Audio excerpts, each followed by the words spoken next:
আসসালামু আলাইকুম। গত সপ্তাহে আসলে মেয়ের মাকে নিয়ে এখানে ফুচকা খেতে এসেছিলাম, ও সেটা ভিডিওতে দেখছে। দেখার পর এখানে আসার জন্য আসলে বায়না তুলেছে। আজকে সাপ্তাহিক ছুটি, ওদের আসলে টাকা থাক আর না থাক, ওদের এই দেখতে পারলেই আমাদের মনে অনেক শান্তি লাগে।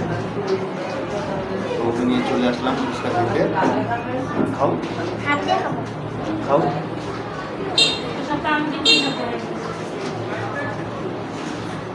ওই খাওয়াতেই আসলে আমাদের সুখ, ওর তৃপ্তিতে আমাদের তৃপ্তি। যে ভিডিও করছে সেও পাচ্ছে না, আমিও পাচ্ছি না। কেমন মজা? সত্যি কেমন মজা? ডিমগুলোর জন্য খারাপ লাগছে। তুমি তৃপ্তি করে খাও। বুঝতে পারছেন, 2 টাকার ঘরে কোটি টাকার সুখ, এই যে তার অংশ এটা।